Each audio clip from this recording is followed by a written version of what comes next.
teman-teman semua yang saya banggakan. Pada kesempatan kali ini, saya akan membawakan sebuah orasi ilmiah berjudul Pemuda dan Nepotisme.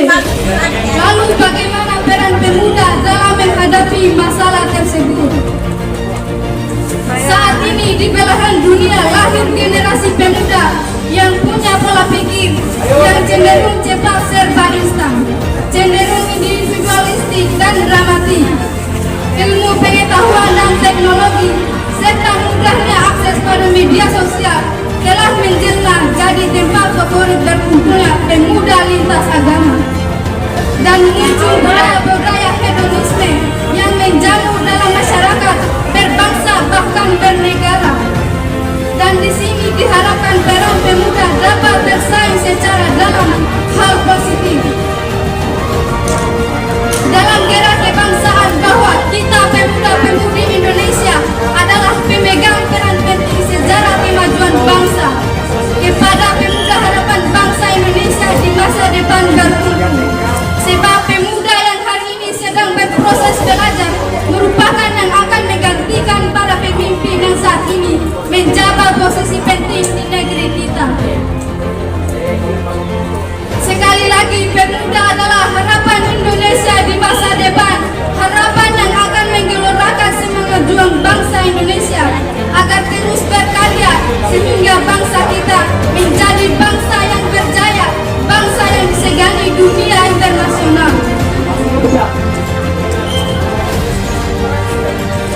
76 tahun bangsa Indonesia merdeka, tetapi sampai hari ini, detik ini, kemerdekaan itu seolah semu. Bangsa kita masih dalam bayang-bayang imperialisme baru, baik dari bangsa asing seperti penjajahan budaya, ekonomi, ataupun penjajahan saudara sebangsa setanah air seperti korupsi, ketidakadilan, kekerasan, radikalisme, terorisme, dan diskriminasi.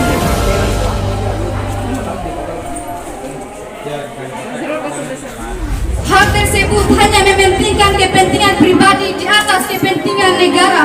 Maka Sumpah Pemuda yang sudah 93 tahun yang lalu penting untuk selalu kita hadirkan dalam diri kita sendiri, sehingga kemudian terbentuk kesadaran yang tinggi bahwa kemerdekaan yang dicita-citakan oleh pemuda-pemudi 1928 merupakan keinginan luhur dan sampai hari ini mestinya menjadi spirit perjuangan pemuda-pemudi saat ini.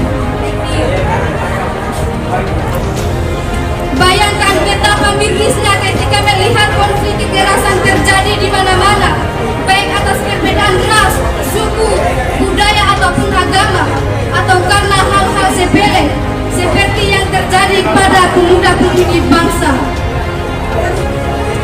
Kekerasan terjadi seperti bom waktu, bahkan atas nama agama bangsa kita menjadi pembunuh dan seolah-olah dibenarkan oleh Tuhan. Lalu di mana sisa kemanusiaan bangsa Indonesia? Apa bedanya kita dengan binatang jika kita melakukan kekerasan atau bahkan pembunuhan? Apapun alasannya, konflik kekerasan itu tidak boleh terjadi karena hal itu merugikan diri sendiri dan bangsa ini. Dan sebagai awal kehancuran bangsa, terlalu lelah kita dihadapkan dengan konflik kekerasan. Entah apa yang terjadi pada bangsa kita sehingga kekerasan seolah tiada putusnya.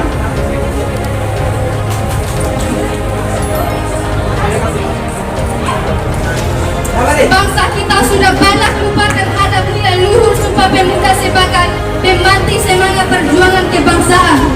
Melihat berbagai permasalahan yang ada, kita para pemuda-pemudi yang dibesarkan pada era reformasi seharusnya lebih peka pada permasalahan yang ada dalam bangsa ini. Karena nalar kita tidak dibesarkan pada orde baru, di mana daya kritis dan daya kreativitas dikungkung dan dikebiri habis dalam usaha untuk memajukan dan mencerdaskan masyarakat yang lebih baik.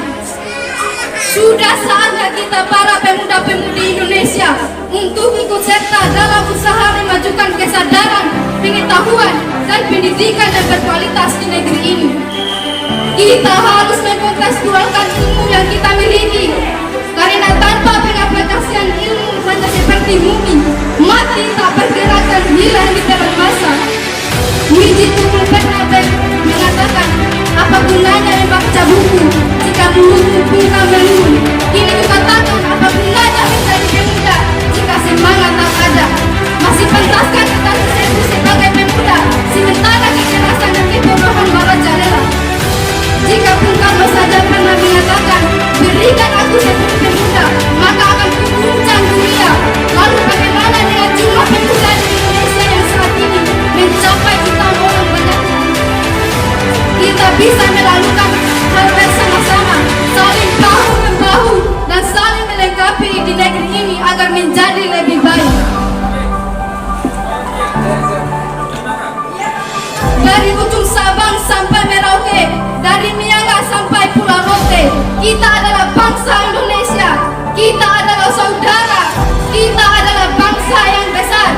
Kita adalah bangsa yang kaya.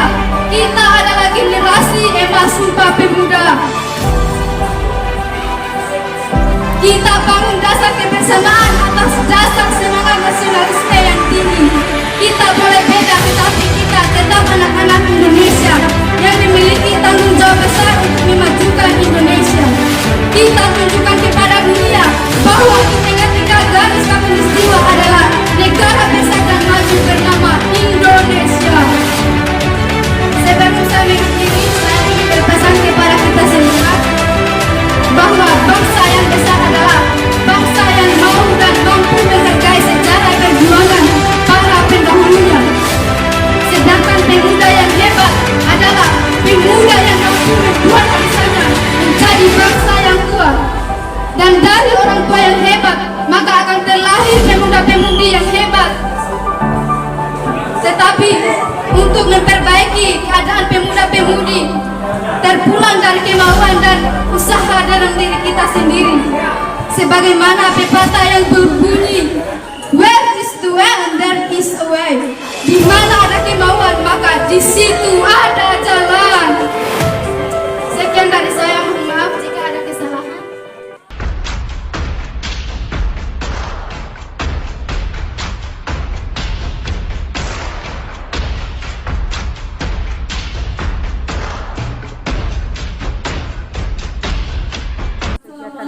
Assalamualaikum warahmatullahi wabarakatuh. Waalaikumsalam warahmatullahi wabarakatuh. Pada kesempatan kali ini saya ambil tema Bersatu Kita Maju. Tema ini diambil untuk menegaskan kembali komitmen yang telah dibangun pemuda yang diikrarkan tahun 1928 dalam Sumpah Pemuda, bahwa dengan persatuan kita dapat mewujudkan cita-cita bangsa. Pesatnya perkembangan teknologi informasi seperti dua mata pisau. Satu sisi dia memberikan kecepatan informasi sehingga pemuda dapat meningkatkan kapasitas kemampuan diri dalam mengembangkan sumber daya dan daya asli. Namun, di sisi lain perkembangan ini memiliki dampak negatif. Informasi destruktif mulai dari pornografi, narkoba, pergaulan bebas, radikalisme, dan terorisme juga masuk dengan mudahnya. Jika pemuda tidak dapat membentukkan dengan pengetahuan dan karakter secara positif dalam berbangsa dan bernegara, pemuda yang memiliki karakter tangguh adalah yang karakter bermoral dan bekerja. Pemuda yang beriman dan bertakwa dan berintegritas tinggi, jujur, bertanggung jawab, disiplin, kerja ikhlas. Mampu pemuda harus intelektual dari skill kepemimpinan, kewirausahaan, dan kepeloporan yang mumpuni. Pemuda harus berperan aktif dalam jenjang internasional. Hadirin yang saya hormati, tema Bersatu Kita Maju sesungguhnya diberikan untuk seluruh elemen bangsa. Bagi pemuda, jadi sebuah keharusan karena di tangan pemuda Indonesia bisa maju. Saat ini di belahan dua lahir generasi pemuda yang punya pola pikir yang cenderung cepat bertaktisme. Saat cenderung individualistik dan dramatik, ilmu pengetahuan dan teknologi serta mudahnya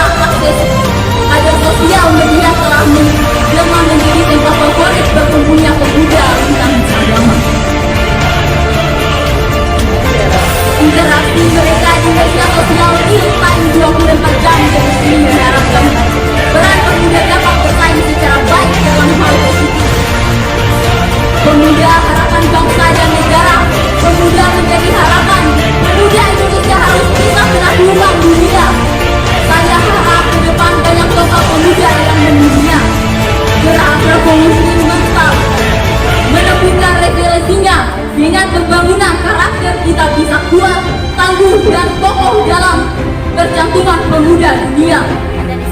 Kita tidak lagi harus bertahan dalam menghadapi dari modernisasi dan globalisasi, tapi kita mampu memberi warna dunia dengan tekad didukung ilmu, pengetahuan dan teknologi.